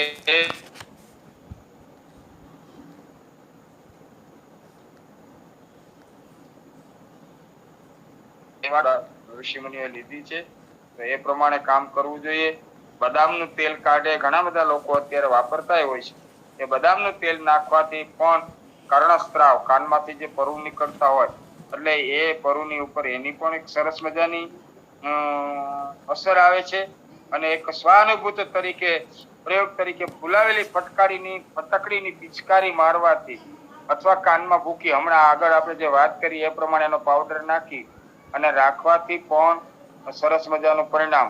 જે લોકોને અંદરથી કાન ફૂલેલો હોય, ખૂબ જ અંદર રસી રહેતા હોય અને માર્ગ છે ટ્રેક ઉપર ખૂબ જ જમાવટ થઈ જતી હોય અને ચીપકી ગયેલો પદાર્થ વધારે રહેતો હોય ત્યારે ફુલાવેલી ફટકડીની પિચકારી પણ મારી શકાય. અને અત્યારે તો ડિસ્પોઝેબલ મેડિકલમાંથી એક સિરિંજ લઈ આવી અને એનો જે આ દ્રાવણ હોય એ સિરિંજમાં ભરી અને પછી કાનમાં ધીમે ધીમે પિચકારી મારી શકાતી હોય છે. છતાં પણ ફુલાવેલી ફટકડી શુદ્ધ પાણીમાં લેવી, નાખવી અને એ ખાસ કરીને પેલા નળના અથવા તો ક્ષારીયવાળા પાણી ન લેવા. અત્યારે આપણે બધા લગભગ મિનરલ્સનો ઉપયોગ કરતા હોય છે તો મિનરલ વોટરની અંદર જ ફટકડીનું પાણી નાખી અને કાનમાં એની પિચકારી મારવાથી, વારંવાર પિચકારી મારવાથી સંકુચિત ગુણ ધરાવતી અને એન્ટીબાયોટિક ગુણ ધરાવતી ફટકડી અંદરના બેક્ટેરિયાનો પણ નાશ કરે છે અને ધીમે ધીમે કાનમાંથી જે જગ્યાએથી રસી નીકળતી હોય એ છિદ્રને બૂરે છે. કાનના પડદામાં સામાન્ય કાણું હોય અને ફુલાવેલી ફટકડીની પિચકારી મારવામાં આવે દરરોજ તો એ અંદર થઈ ગયેલા કાણાને પણ બૂરી નાખવાની પ્રક્રિયા સચોટ રીતે ફુલાવેલી ફટકડી કરતી હોય છે. આમાંથી અમે લોકોએ એક ડ્રોપ પણ તૈયાર કરેલા છે, એની વિશેની માહિતી પણ બહુ સરસ રીતે આપણે આપીશું. ત્યારબાદ કાળી તુલસીનો રસ અને ભાંગરાનો રસ ના ટીપા દિવસમાં 4 વખત કાનમાં નાખવાથી પણ આપણને રસીમાં ખૂબ જ સરસ મજાનું પરિણામ મળતું હોય છે. આકડાના ફૂલનો અને ભોંય આંબલીનો રસ કાનમાં નાખવાથી પણ કાનની અંદરથી કર્ણસ્રાવ અને કાનમાંથી નીકળતી રસીમાં ખૂબ ફાયદો કરે છે. એટલા બધા પ્રયોગો અત્યારે હું અહીંયા આપણે રજૂ કરી રહ્યો છું કે કંઈ ને કંઈ તો આપણી પાસે હોય. ફટકડી દાખલા તરીકે મળી શકે, ભાંગરો પણ હવે તો આપણને ચોમાસામાં તો ઘણી બધી વસ્તુ મળે છે, પણ કંઈ ન મળે અને કાનમાં બગાઈ ગયું હોય, જીવડું ગયું હોય, વધારે દુખતું હોય ત્યારે મધના 2 ટીપા પણ કાનમાં નાખવાથી ખૂબ જ ઉપયોગી થાય છે. બગાઈ કેવું ગયું હોય તો આખો કાન ભરી દેવાથી એ અંદર મૂંઝાઈ જાય, જીવાત હોય ને એનો નાશ તરત, એમને ઓક્સિજન મળતો બંધ થાય, પ્રાણવાયુ. એટલે માણસ તડફડિયા નાખતો હોય એવું કોઈ જીવડું કાનમાં ગયું હોય અને કંઈ ન મળે તો તાત્કાલિક મધથી અથવા કોપરેલથી જે તેલ મળે અથવા તો ગાયનું મંડ, ઘીનું મંડ, આનાથી આખો કાન ભરી દેવાથી એને તાત્કાલિક એર મળતો નથી અને મૃત થઈ અને પછી ધીમે ધીમે એને બહાર કાઢી નાખવું. દેશી બાવળની છાલના કાઢામાં અને ત્રિફલાનો કાઢો અથવા તો કાંઠાનું પાણી તૈયાર કરી અને કાન ધોવાથી પણ જે કાનમાંથી દુર્ગંધયુક્ત રસી નીકળતા હોય, આગળના આપણે 24 નંબરના વેબિનારમાં દુર્ગંધયુક્ત કુયવાળી જે કર્ણમાંથી નીકળતી એના વિશે આપણે વાત કરી હતી. તો એવા પ્રયોગોમાં પણ બાવળના દેશી બાવળની છાલ નો કાંટો તૈયાર કરવો અને ત્રિફળાનો કાંટો તૈયાર કરવો, બે સંભાગ લેવા, બે 50 કે 50 ગ્રામ લયા તો 100 ગ્રામ થયું તો 800 ગ્રામ પાણીની અંદર ઉકાળતા ધીમા તાપે સમાવેશ કરવું હોય તો ઓછામાં ઓછું 400 ગ્રામ પાણીની અંદર તો એને ઉકાળવું જોઈએ ધીમા તાપે. છેલ્લે પાણી બળી જાય અને ફક્ત કાઢો બચે. આવા કાઢાથી અથવા કાંઠાનું પાણી કરી અને કાનને ધોવામાં આવે તો વ્યવસ્થિત રીતે ધોવાથી દુર્ગંધયુક્ત રસીનો પણ નાશ થાય છે અને રસી ધીમે ધીમે બંધ પણ થઈ જાય. તલના તેલમાં લસણની કળીઓ તળી અને તે તેલ કાનમાં નાખવાથી સણકા બંધ થાય છે અને સાથે સાથે જે લોકોને સિટોટી જેવો અવાજ આવતો હોય છે, એકદમ તીવ્ર અવાજ કાનમાં આવતો હોય છે, જે લોકોએ અતિશય અવાજવાળા વાતાવરણ, દાખલા તરીકે પાવરલૂમ્સમાં, મિલમાં જે લોકોએ કામ કરેલું હોય આવા લોકો અથવા તો જે લોકોએ વધારે પડતા ઘોંઘાટિયા વાતાવરણમાં રહેતા હોય તેવા લોકોને અમુક ઉંમર પછી કાનમાં સીટી જેવો અવાજ આવતો હોય છે. ભાગ 24 ની અંદર આપણે એના વિશે વાત કરી ચૂક્યા છીએ. એ સાંભળી અને એના લક્ષણોને સમજી અને તલના તેલમાં લસણની કળીઓ નાખી તળી અને એ કાનમાં નાખવાથી આપણને કાનમાં આવતા અવાજો બંધ થઈ જાય છે અને શરદીને કારણે પકડાઈ ગયેલો કાન હોય અને દર્દ થતું હોય તો એમાં પણ ખૂબ સરસ મજાનું આપણને પરિણામ મળતું હોય છે. બીજુરાનું રસમાં સાજી ખાર, એટલે ભજીયામાં આપણે જે મીઠા સોડા નાખીએ તે ભજીયા એના વિના બને જ નહીં. તો એ બીજોરાના રસમાં સાજી ખાર નાખી અને તે કાનમાં નાખવામાં આવે તો સણકા અને સ્ત્રાવ બંને દૂર કરે છે. જે રસી નીકળતી હોય એને ધીમે ધીમે બંધ કરે છે અને તાત્કાલિક સણકા નીકળતા હોય આવા સણકાને તો તાત્કાલિક માટે બંધ કરવા માટે બીજારાનો રસ અને સાજી ખારનું ખૂબ સરસ મજાનો સ્વાનુભૂત પ્રયોગો છે આ બધા, અને કાનમાં નાખવાથી ખૂબ જ ફાયદો કરે છે. સમુદ્ર ફીણ વિશે આપણે આગળ વાત કરી ગયા છે. એ પણ વર્ણ, સ્ત્રાવ, વ્રણ એટલે અંદરની ફોડકીઓ, સ્ત્રાવ અને સણકા બધાની અંદર પણ સમુદ્ર ફીણના ચૂર્ણ ખૂબ જ સારી રીતે ઉપયોગી થતું હોય છે. ગૌમૂત્રને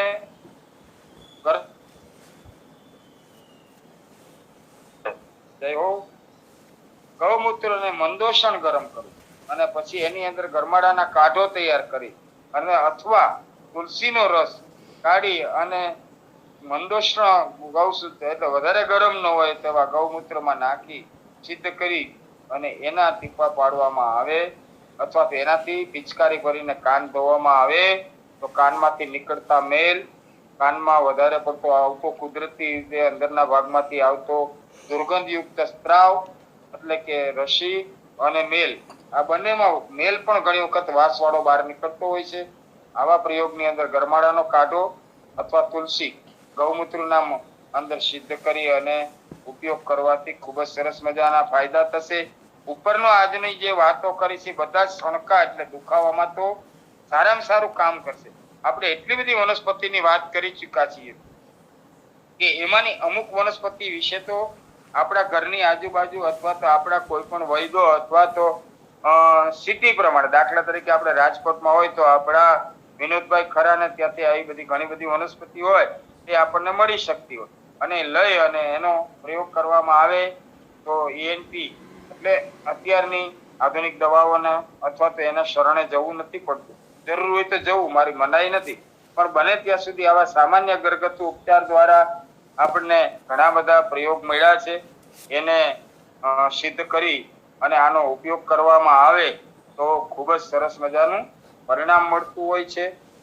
સમુદ્ર ફળને ઘોડાવજની અને કપૂર નાખી અને તલના તેલમાં કઢી અને એનો પણ કાનમાં ઉપયોગ કરવાથી સરસ મજાનું આપણને પરિણામ કર્ણસ્ત્રાવની અંદર આપણને મળતું હોય છે. પછી આપણે વાત કરી હતી કૃમિકર્ણ વિષયની અંદર, આપણે જ્યારે 24 ભાગ છે એમાં આપણે વાત કરેલી હતી કે કાનની અંદર બગય અથવા કીડા પડે અને બગય અંદર ગઈ હોય ને ઈંડા મૂકે તો એમાંથી એક પ્રકારના જંતુ એટલે કે એક પ્રકારના બેક્ટેરિયા આપણા કાનમાં ઉત્પન્ન થતા હોય.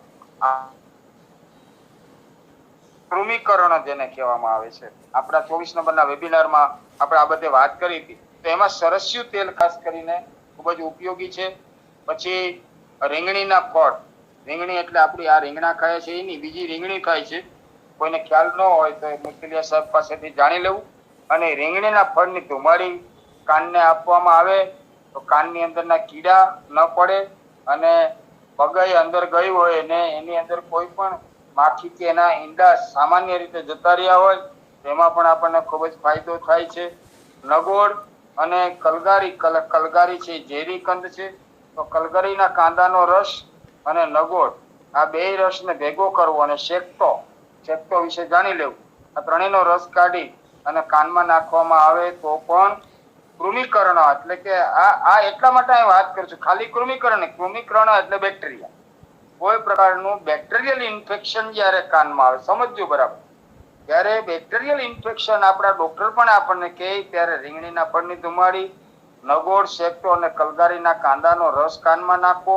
અને આવું કઈ નહીં તો ઘરગથ્થુ ઉપચાર તરીકે આપણે જાતે કરી શકીએ એવા કપૂરને સામાન્ય ગરમ પાણીમાં નાખવું.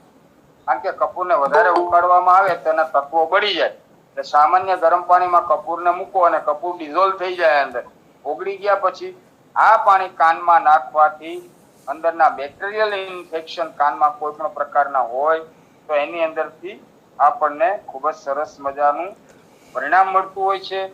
તો આજે આપણે કાનમાં બગઈ, કીડા, કાન ખજૂરા વગેરે ગયા હોય તેના વિશે વાત કરી. એની થોડીક હજી વિસ્તૃતિકરણથી વાતો કરીશું અને ત્યારબાદ ભાગ 26 ની અંદર વધારાની કર્ણ ચિકિત્સા આપણે લઈશું. તો કાંગને ખેતર ગયા હતા રે ગોરી કાંગ લે, એવું કાંગને લઈ અને તલના તિલવણના રસ એટલે કે કલેશ્રુ, કાલે સાહેબે આપણને તલના ઝાડને બતાવ્યું હતું, એનું જે ઝાડ હોય એટલે છોડ હોય એ છોડને તલવણ કહેવામાં આવે. તો એ લઈ એનો રસ કાઢી અને કાંગની સાથે કાનમાં નાખવામાં આવે તો કાન ખજૂરો અથવા તો બગય અથવા તો કોઈ પણ પ્રકારનો કીડો કાનમાં ગયો હોય ને એને કારણે નીકળી ગયા પછી કોઈ પણ પ્રકારની ઇન્જરી ન થાય અને બેક્ટેરિયલ ઇન્ફેક્શન ન થાય એના માટે પહેલાના સમયમાં આવું ખાસ કરીને આપણે જોતા હતા. અત્યારે તો જનરલ આપણી પાસે ઘણા બધા એન્ટીબાયોટિક ડ્રોપ પણ હોય છે અને સાથે સાથે સુખાકારીને કારણે પેલા તો જમીન ઉપર સૂવું પડતું, ગોદડા પાથરીને સૂતાતા, અને એટલે જ ઘણા લોકો કહેતા જે લોકોને કાનમાં વાળ હોય ને એ ભાગ્યશાળી ગણાય. આપણે પૈસાની દ્રષ્ટિએ ગણવા લાગ્યા, પણ આયુર્વેદનો દ્રષ્ટિકોણ એ હતો કે જે લોકોને કાનમાં ખૂબ વાળ હોય એમાં બગય કે આવા કોઈ પણ પ્રકારના કીડા, કાન ખજૂરા અંદર જાય ને એટલે એને ભાગ્યશાળી ગણવામાં આવતા. તો એ સમયમાં ઘણા બધા લોકોને આવો ઉપદ્રવ થયા છે અને થતા હશે. તો દીવાની નીચે જામેલું તેલ, દીવો આપણે કાયમી પેટાવતો એની નીચે જામેલું એક તેલ અથવા તો મધ, ઈ ન મળે તેલ તો મધ અથવા તો એરંડિયું કાનમાં નાખવામાં આવે તો પણ આવા એરંડિયું પણ એન્ટીબાયોટિક છે, એરંડ તેલ અને મધ પણ એન્ટીબાયોટિક છે. આપણે આગળ વાત કરી ચૂક્યા છીએ. તો વાયરલ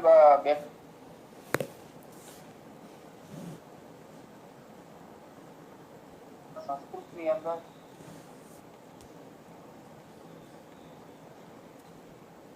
ભૂમિકરણની અંદર આવા બધા પ્રયોગ કરવામાં આવે તો ખૂબ સરસ પરિણામ મળતું હોય છે.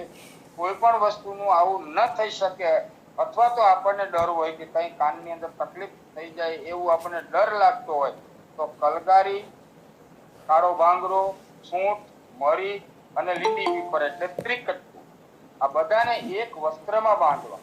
વસ્ત્રમાં બાંધી પોટલી તૈયાર કરવી, એને સામાન્ય ગરમ કરી અને કાનની બાજુમાં રાખવાથી પણ અમુક પ્રકારના કૃમિ, કીડા, અંદર કોઈ પણ જીવજંતુ ગયું હશે તો આ ગરમ સેજ પોટલી હોય એનો ધુમાડો અંદર જાય તો એ તરત જ એનો પણ નાશ થઈ જાય છે અને આપણી સુખાકારી વધે છે. ત્યારબાદ આપણે કર્ણનાદ, બહેરાપણું, કર્ણમૂળ, કારણ કે આખો 24 નો આપણો જે વિભાગ લીધો છે એમાં જેટલા નિદાન છે એના એ જ પ્રમાણેની એની ચિકિત્સાને આવતા વેબિનારમાં ન્યાય આપશો. તો આજના દિવસે કર્ણ ચિકિત્સા ભાગ 1 ને અત્રે પૂર્ણ કરતા સર્વત્ર સુખિનઃ સંતુ સર્વે સંતુ નિરામય સર્વે ભદ્રાણિ પશ્યન્તુ મા કશ્ચિત દુઃખમાપ્યુનાથ. ઓમ આરોગ્ય ભવઃ આરોગ્ય ભવઃ આરોગ્ય ભવઃ. શાંતિ શાંતિ શાંતિ. ખૂબ ખૂબ આભાર ડૉક્ટર જયંત પુરોહિત સાહેબનો, જેમણે આજે ઉદર રોગોની સારવાર ભાગ 25માં કર્ણ રોગોની સારવાર વિશે માહિતી આપી. કાનના રોગોની સારવાર માટે ઘરગથ્થુ ઉપચારો અને શાસ્ત્રોક્ત ઉપચારો વિશે પણ માહિતી આપી છે. ખૂબ ખૂબ આભાર. હવે વૈદ્ય શ્રી વિનોદભાઈ ઠક્કર સાહેબને વિનંતી કે 2 શબ્દો કહે. ઠક્કર સાહેબ. જય જન્મશ્રી. કર્ણ રોગ ઉપર પુરોહિત સાહેબે જે 2, 24 અને 25 ને એક માર્મિક એમણે ઈશારો કર્યો જે વર્તમાન આધુનિકરણના આપણે મોબાઈલ અને પ્રયોગો જે બીજા આધુનિક બ્લૂટૂથ અને એ વાત મને સૌથી વધારે બધાને ફરી યાદ કરાવવાનું મન થાય છે કે કાનની એક મર્યાદા છે, પડદાની અને રચનાની. સતત એની ઉપર દબાણ આજે કાનની અંદર આપણે જે સાંભળીએ છીએ ને એની રચનાના ભાગરૂપે એ વાઇબ્રેશન્સ દ્વારા આપણે એ શબ્દોને અનુભવી શકીએ. એ રચનાને જ્યારે વધારે પ્રેશર આવે અથવા સતત એની ઉપર ભારણ આવે ત્યારે બહુ નાજુક પરિસ્થિતિ સર્જાય. અને કાન એક એવું માધ્યમ છે રચનાની રીતે કે મગજની ચેતા નસો અને શરીરની સાથે જોડાયેલી નસો એની નજીકથી પસાર થતી હોય છે. એટલે આ વાત જે સાહેબે ઈશારો કર્યો મેં થોડો વિસ્તારથી સમજાવ્યો. શક્ય હોય એટલું આપણે મર્યાદા રાખશું. અને બીજી એક વાત કે કાન એ એવું અંગ છે કે એકવાર એની અંદર તકલીફ આવી તો બીજા બધા રોગોની સરખામણીમાં એની અંદર પાછા પાડવા માટે સમય વધારે માંગે છે. કારણ કે એની રચનાત્મક જે રચના છે એના હિસાબથી એને થોડો, તમે જો ઘણા એવું કહેતા હોય સાહેબ મેં કાનના તમરા બંધ કરવા માટે કેટલું કર્યું પણ મારા તમરા બંધ નથી થતા. ઘણાની એવી ફરિયાદ હોય કે સાહેબ કાનમાં વર્ષમાં 2-3 વાર રસી ને આવું થઈ જાય. આ બધા જે વારે ઘડી ઉપદ્રવ દેખાતા હોય અને જે તત્વો હોય છે એની રચના એવી છે એને સતત જાળવવી જરૂરી છે. ચિકિત્સાની વાત તો પછી છે પણ કાનને જાળવવું બહુ જરૂરી છે. ઘણા લોકો પવનમાં ફરતા હોય અને પવનની અસર એવી દુર્ગામી અસર કાયમી સ્થિર થઈ જાય કે એને મગજના બીજા ઘણા બધા પ્રશ્નો ઉભા થઈ જાય છે. એટલે પુરોહિત સાહેબે જે રીતે બે વિષય બે અધ્યાય અને હજી એક ત્રીજો કરશે કાલિકાન ઉપર, એવું મને એમની આજની વાત ઉપરથી પણ જણાવ્યું. તો આપણે બધાએ ધ્યાન દઈ, રસ દઈ અને ઉપયોગી વાતોને ધ્યાને લેવી જોઈએ. અને પુરોહિત સાહેબનો આભાર માની વિરામ લઈશ. જય ધન્વંતરી. જય ધન્વંતરી. આભાર. હવે ત્રિપાઠી સાહેબ 2 શબ્દો કહેશે.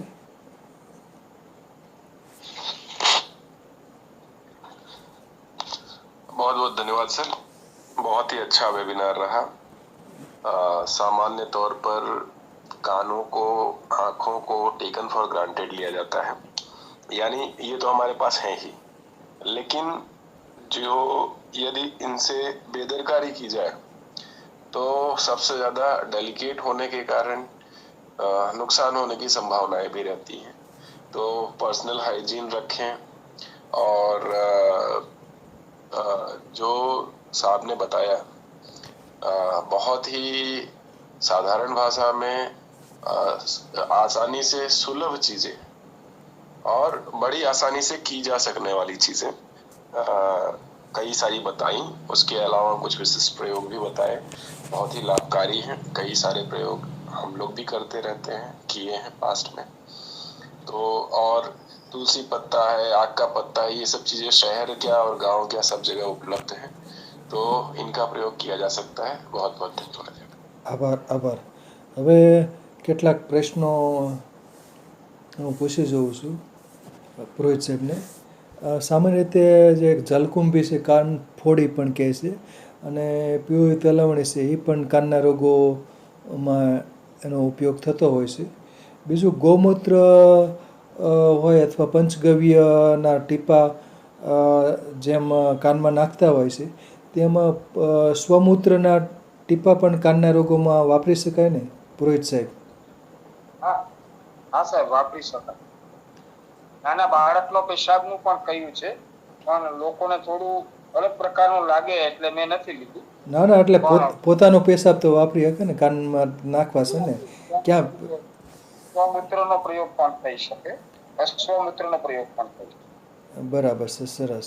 બીજું એક કર્ણનાદ માટે સારીવાદી વટી એ ખાસ વપરાતી હોય છે. આયુર્વેદિક શાસ્ત્રોક પ્રોડક્ટ છે સારીવાદી વટી, કર્ણનાદમાં ખાસ વપરાતી હોય છે. બરાબર છે, કહી શકાય. પણ કર્ણનાદ આપણે આવતા વખતે લેશું, કારણ કે વાયુની ગતિ અને શબ્દ વાહિનીની શિરા રેસામાં ગવાતી નોબત, મૃદંગ આપણે 24માં વાત કરી હતી. મૃદંગ છે, ભેરી છે, નોબત છે, નગારા છે, કંક ઇત્યાદિ જેવો અવાજ કર્ણનાદમાં આવતો હોય છે. કાંગનો રસ પણ કામ કરે, પણ ત્યાં આપણે આજે ફૂલ સ્ટોપ આપ્યો છે. એટલે કર્ણનાદ, બેરાપણું અને કર્ણમૂળની સારવાર વિશે આવતા વેબિનારમાં લેવાની ગણતરી છે સાહેબ. ભલે. બીજો બિલવાદી તેલ, આવા શાસ્ત્રોક તેલ પણ કાનના રોગોમાં વપરાતા હોય છે. કર્ણબિંદુ તેલ, બિલવાદી તેલ, અપામાર ક્ષાર તેલ, અંઘેડાનું તેલ, એટલે અંઘેડાનો ક્ષારનું તેલ. હા, આ કર્ણ રોગની અંદર શાસ્ત્રીય ઉપચાર તરીકે આપણે કહ્યું ને, ભૈરવ રસ છે, સારીવાદી વટી ખાવા માટે, તો હિન્દુવટી આ ખાવા માટે લઈ શકાય. રાસનાદી ગુગળ, આનો પણ ઉપયોગ કરી શકાય ખાવા માટે. પછી ગંધકમાંથી ઘણા લોકો સામાન્ય ગંધકને દશાંશની અંદર તેનું તેલ સિદ્ધ કરતા હોય છે. પુષ્ટાદી તેલ, બિલવાદી તેલ, શંભુકાદી તેલ, હિંગવાદી તેલ, 10 મૂલાદી તેલ, આવા ઘણા બધા પ્રકારના તેલ છે કાન માટે. એ આપણે એને વિસ્તૃતીકરણથી આવતી વખતે લઈશું. સરસ. બીજું એક તુલસીનો પાનનો રસ તો નાખતા હોય છે, અને મરવાના પાન જે બહુ સુગંધી વનસ્પતિ છે, મરવો, એને ડમરો પણ કહે, સબ્જો પણ કહે. તો મરવો પણ કેટલાક લોકો વાપરતા હોય છે. કાન દુખતો હોય, હરેક જગ્યાએ 12 મળતો હોય. હા, તો એ તો 12 હોય જ છે. એટલે કુંડામાં પણ ઉછેરતા હોય છે ઘણા લોકો. તો મરવાના પાન છે, તીવ્ર સુગંધ ધરાવે છે, તો એ પણ ઘણા નાખતા હોય છે. કાનના દુખાવો હોય તો અંદર લસણ પણ ઉમેરી દે, મરવાના પાનને લસોટી નાખે અને લસણ ઉમેરી દે અને પછી તેલની અંદર થોડુંક ગરમ કરી નાખે, તેલ ઠરી જાય એટલે નાખતા હોય છે. બીજું એમને પણ મરવાના પાનને હાથમાં લઈને હથેળીમાં મસળીએ ને એટલે તરત જ ખૂબ જ એમાંથી રસ નીકળતો હોય છે. આવા રૂના રૂ લઈ અને કોટનની અંદર એ રસ બોરીને એના 2 ટીપા તાત્કાલિક એમને કંઈ પણ કર્યા વિના ઇમરજન્સીમાં ઉપયોગમાં લેવામાં આવે તો સણકા તરત જ બંધ થાય. આ સ્વાનુભૂત પ્રયોગ છે. પછી જે સાહેબે કીધું એ પ્રમાણેનું તેલ સિદ્ધ કરી લસણની અંદર ને ઘરમાં રાખવામાં આવે તો પણ ઉપયોગી થાય છે. બરાબર છે, બરાબર છે.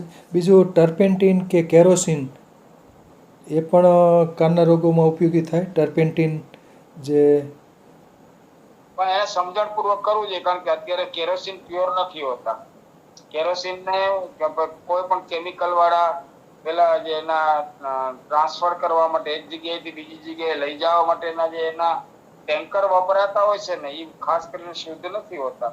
એટલે બને ત્યાં સુધી એની જગ્યાએ આપણે સરસ્યું તેલ છે, આપણું કપૂરથી સિદ્ધ કરેલું તેલ છે, કોપરેલ તેલ છે, તલનું તેલ છે, જે આપણે આગળ આજે વાતો કરી એનો બને ત્યાં સુધી વધારે ઉપયોગ કરવો. હવે કાનની અંદર જે આપણે વાત કરી છે કેરોસીન માટેનું, તો એનાથી રસી બંધ થાય તો એની જગ્યાએ મેં આગળ વાત કરેલી જ છે કે બ્રાન્ડીનો ઉપયોગ કરી શકાય, શુદ્ધ બ્રાન્ડી. એ કેરોસીન અને બ્રાન્ડી એટલે આ બધાનું બહુ નજીકના જે બધા તત્વો ગણાય, અને એ પણ રસી એનાથી બંધ થઈ શકે અને કર્ણનાદ પણ બંધ થઈ શકે. બરાબર. ઇયર વેક્સ એટલે કાનમાં મેલ હોય એમાં તો તેલ નાખે એટલે પોચું થાય. બરાબર. એમાં ટર્પેન્ટાઇન જે કારણ કે ટર્પેન્ટાઇન છે એ દેવદારુનું તેલ છે. દેવદાર જે તેલવાળા જે તેલીય દેવદાર અને સૂકો દેવદાર 2 પ્રકારના દેવદાર થતા હોય છે. એમાં તેલીય દેવદારનું જે તેલ કાઢવામાં આવે છે ને એને ટર્પેન્ટાઇન કહેવામાં આવે છે. એટલે એનું ડ્રોપ્સ નાખી શકાય, પણ અત્યારે સિન્થેટિક રીતે એમાં જે ઘરના કામકાજ માટે તેને કલરમાં મિક્સ કરતા હોય એવું કેમિકલ વાળું ટર્પેન્ટાઇન ના લેવું, શુદ્ધ ટર્પેન્ટાઇનનો ઉપયોગ કરી શકાય. ઘણી બધી ફાર્મસીઓ વાળા પણ અત્યારે બનાવતા હોય છે ટર્પેન્ટાઇન તેલ. ત્યાંથી લઈ અને રાખેલું હોય, વૈદ્યો પાસે હોય જ છે ઘણા બધા બધું, એનો ઉપયોગ કરી શકે. ધન્યવાદ. બીજું બેલ તેલ. બેલ તેલ એક આપણે શું કે અળસીમાંથી કદાચ કાઢતા હશે બેલ તેલ. અળસીમાંથી જ કાઢવામાં આવે. અળસીનું તેલ, લિનસીડ ઓઇલ કે અથવા એને બેલ તેલ પણ કહેતા હોય છે. તો અળસીનું તેલ અળસીનું તેલ વાપરી શકાય કાનના રોગોમાં? સૂકો કાન રહેતો હોય અને જેમને કાનમાં ખજવાળ આવતી હોય તો અળસીનું તેલ ઘરે પણ કાઢી શકાય અને એમ બહારથી પણ લેવાય. તો એનો એકાદ ડ્રોપ નાખવાથી જે લોકોને વારંવાર શીખ વધારે છે એટલે એન્ટીબાયોટિક પણ છે, એટલે અળસી છે એ કાનની અંદરની ખજવાળ અને કાન એકદમ સૂકો રહેવાથી કાનમાં બેરાશ વહેલી આવવાની શક્યતા થઈ જતી હોય. ત્યારે બેલ તેલનો ઉપયોગ, ટર્પેન્ટાઇનનો તેલનો ઉપયોગ, જે સાહેબે જેટલા તેલ કહ્યા છે એનો ઉપયોગ થઈ શકે, પણ સમજણપૂર્વક પ્રયોગ કરવો, કાન સાફ કરીને પ્રયોગ કરવો. અને એક ખાસ સૂચના છે કે આવા કોઈ પણ પ્રકારના તેલનો ઉપયોગ કરતા પહેલાની એક સૂચના એ છે કે બને ત્યાં સુધી દિવાસળી છે, કાન ખોતાઈની છે કે એવા કોઈ પદાર્થો ના નાખવા. તો આપણે તકલીફ હોય અને સમજણ પ્રમાણે પ્રયોગ કરવો હોય તો એની ઉપર રૂની વીટેલી સળીઓ તૈયાર આવે જ છે હવે તો, પણ એ પણ બહુ જાડી હોય છે. એટલે એને કારણે પણ મારે 1-2 જગ્યાએ એવા સમાચાર આવ્યા, લઈને આવેલા નાના બાળકોનો કાન સાફ કરતા હોય, મેલ વધારે હોય, આની ઉપર રૂ વધારે હોય ને રૂનું પ્રેશર લાગે એટલે ચીપકેલો મળ નીકળી જવાથી બ્લડ આવી શકે. એટલે નાની મોટી સળી, એકદમ નાની સળી ઉપર સામાન્ય રૂ મૂકી અને એનાથી કાન સાફ કરવો. ડાયરેક્ટ કોઈ સળી નાખીને કાનમાં સ્ક્રેચીસ પડ્યા હોય ત્યારે આવું કોઈ પણ પ્રકારનું તેલ અંદર નાખવામાં આવે તો સણકા વધી જાય. સણકા બંધ કરવા હોય એટલે બદલે સણકા મેલ કાઢવા માટે થઈને જે પ્રયોગ કરી એમાંથી સણકા શરૂ થાય. ખાસ આપણને આદરણીય ડોક્ટર સાહેબે પણ આ જ સૂચના આપી છે કે ખૂબ નાજુક અવયવ છે, સમજણપૂર્વક તેલ નાખવા અને આવા કોઈ પ્રયોગો ન કરવા. બરાબર છે. એટલે શું છે, આમ તો શું છે, કાનમાં સળિયું કે ઇયરબડ વાપરવા કરતાં ખાસ કરીને શું છે તેલ નો પ્રયોગ કરવો જોઈએ. જે ઘરગથ્થુ જે તેલ હોય તો તેલને કારણે જે ઇયર વેક્સ છે એ પોચો પડી જાય અને પછી ધીમે ધીમે બહાર નીકળી શકે છે. એટલે કાનના મેલને કાઢવા માટે આમ તો મારો અનુભવ પ્રયોગ તરીકે તો કાનના મેલ જેમાં વધારે હોય ને એને કોપરેલ કાન ભરી રાખવો 5 મિનિટ 10 મિનિટ 15 મિનિટ, એટલે ધીમે ધીમે ધીમે ધીમે એને એકદમ સ્મૂથ કરે અને પછી એ બાજુ 2 દિવસ તેલ નાખવાનું, દિવસમાં 2-3 વખત 3-3 4-4 ટીપા, પછી એ બાજુ કાનનું પાસું બદલાવીને સૂઈ જવું, એટલે સવારે આપણા હાથમાં આવી શકે મેલ. એના નાના નાના ટુકડા થઈને પણ થોડુંક કાન ઉપર ધીમે ધીમે ધબકારવાથી પણ નાના નાના ટુકડા બહાર નીકળી જતા હોય છે. અને એમાં બેસ્ટ ને નિર્દોષ તરીકે કોપરેલને મેં પસંદ કર્યું છે અને એનો પ્રયોગ થઈ શકે. બરાબર, સરસ સરસ. હવે ઠક્કર સાહેબ કંઈક કહેવા માંગે છે, બોલો ઠક્કર સાહેબ. આપે જે સ્વમૂત્ર પ્રયોગની વાત કરી, સ્વમૂત્ર બહુ સારું પરિણામદાયી ઔષધ પ્રયોગ છે, પણ એમાં 2 વસ્તુ જેને પણ કરવો હોય એને ધ્યાન રાખવાનું. એક તો સવારના પ્રથમ એટલે પથારી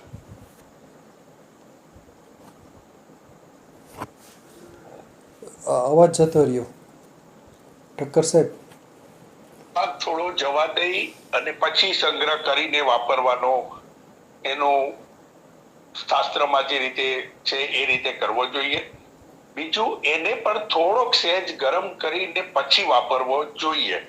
આ પ્રયોગ 2-3 જગ્યાએ પ્રાયોગિક રીતે કરી અને સારા પરિણામ લેવાયા છે, કારણ કે આપણા જ બોડીની અંદરથી નીકળેલું ઘણા બધા તત્વોના અભાવ અથવા તો આવી રીતના નીકળવાથી આ પ્રયોગો સ્વમાં પાછા વાપરી અને પરિણામદાયી બને છે એવું પણ પ્રમાણિત થયેલું છે. એટલે આ સ્વમૂત્રના પ્રયોગની વાત નીકળી એટલે મને આ જરાક વિસ્તારથી સમજાવવાનું મન થયું વસ્તુ.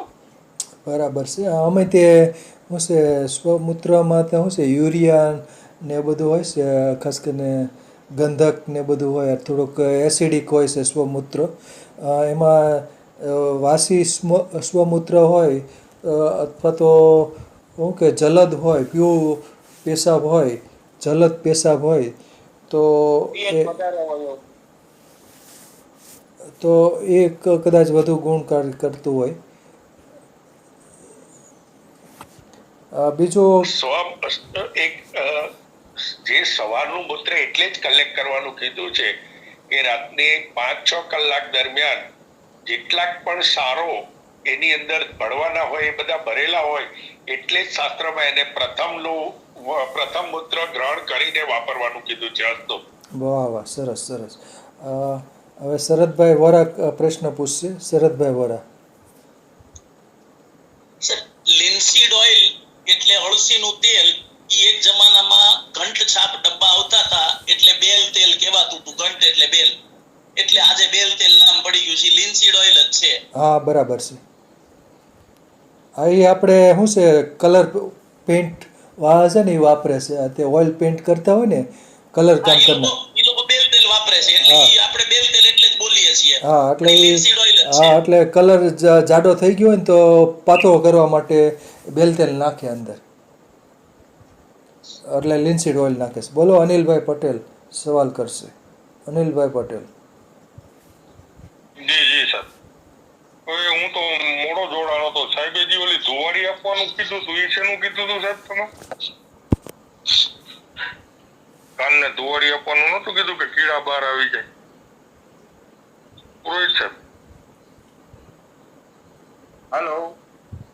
હા હા, એ ઓલું હા, એટલે શેની કીધી હતી સાહેબ? હું કારણ કે હું મોડો જોડાણો તો ત્યારે જ મારે જોડાણો, ખાલી પોટલી સંભળાણું હતું.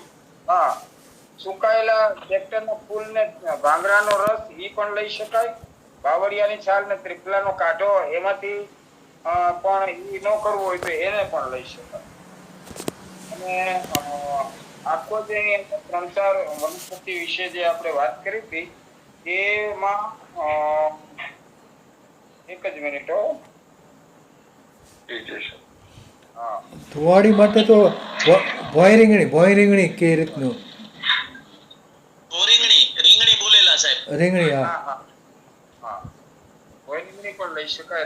રીંગણી ખાસ લેવાની.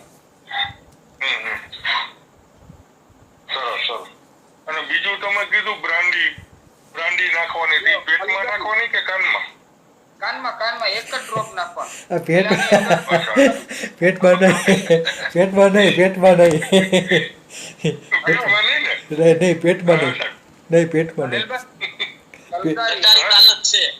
કલગારીનો પાલો એટલે કલગારીના પાન, કાળો ભાંગરો, સૂંઠ મરીને લીંડી પીપર. જો હવે યાદ આવ્યું. ત્રિકટ્ટુ. આ બધાને વસ્ત્રમાં કલગારી એટલે સાહેબ કલિહારી કે ઈ જ ને? હા, એ બીજી. એ થોડું ઝેરી હોય છે પણ એનો બાહ્ય હા ઈ જી સર. એટલે કલગારી, કાળો ભાંગરો, સૂંઠ મરીને લીંડી પીપર. આને બરોબર. પોટલી રાખી એમને કાન પાસે રાખવાથી બેક્ટેરિયલ ઇન્ફેક્શન, જે લોકોને વારંવાર કાનમાં ઇન્ફેક્શન થતું હોય ઈ, અને કોઈ વસ્તુ ચીડી હોય તે બહાર નીકળી જાય. એને કારણ કે કલગારી સહન કરી જ ન શકે એ લોકો. બરાબર એટલે છે. એને ગરમ કરીને રાખવાની ને સાહેબ ઈ પોટલીને? સેજ પોટલીને ગરમ કરીને કાન પાસે રાખવાની. બરોબર. સરસ. સરસ. હવે દીપકભાઈ ગોસ્વામી હાથ ઊંચો કર્યો છે. દીપકભાઈ ગોસ્વામી પ્રશ્ન પૂછશે. હાજી સાહેબ, નમસ્કાર સાહેબ. એમાં એક પ્રયોગ અમે કરતા દવાખાનામાં, હાઇડ્રોજન પેરોક્સાઇડનો HP લોશન, એ કાનમાં નાખવાથી કોઈ જંતુ ગયું હોય કે રસી હોય તો એ બહાર આવતું રહે. અંદરમાં ઇરિટેશન ન હોવું જોઈએ. ઇરિટેશન હોય તો જરા બળતરા થાય.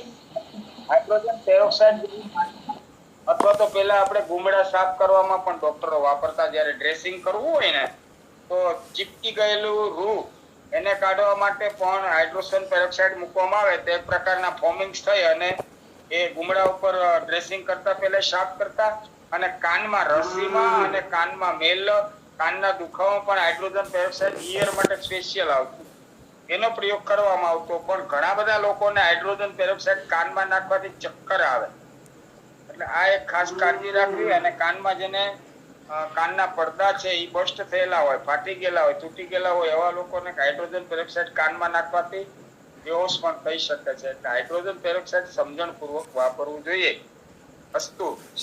સરસ. હવે ઠક્કર સાહેબ કંઈક કહેવા માંગે છે. બોલો ઠક્કર સાહેબ.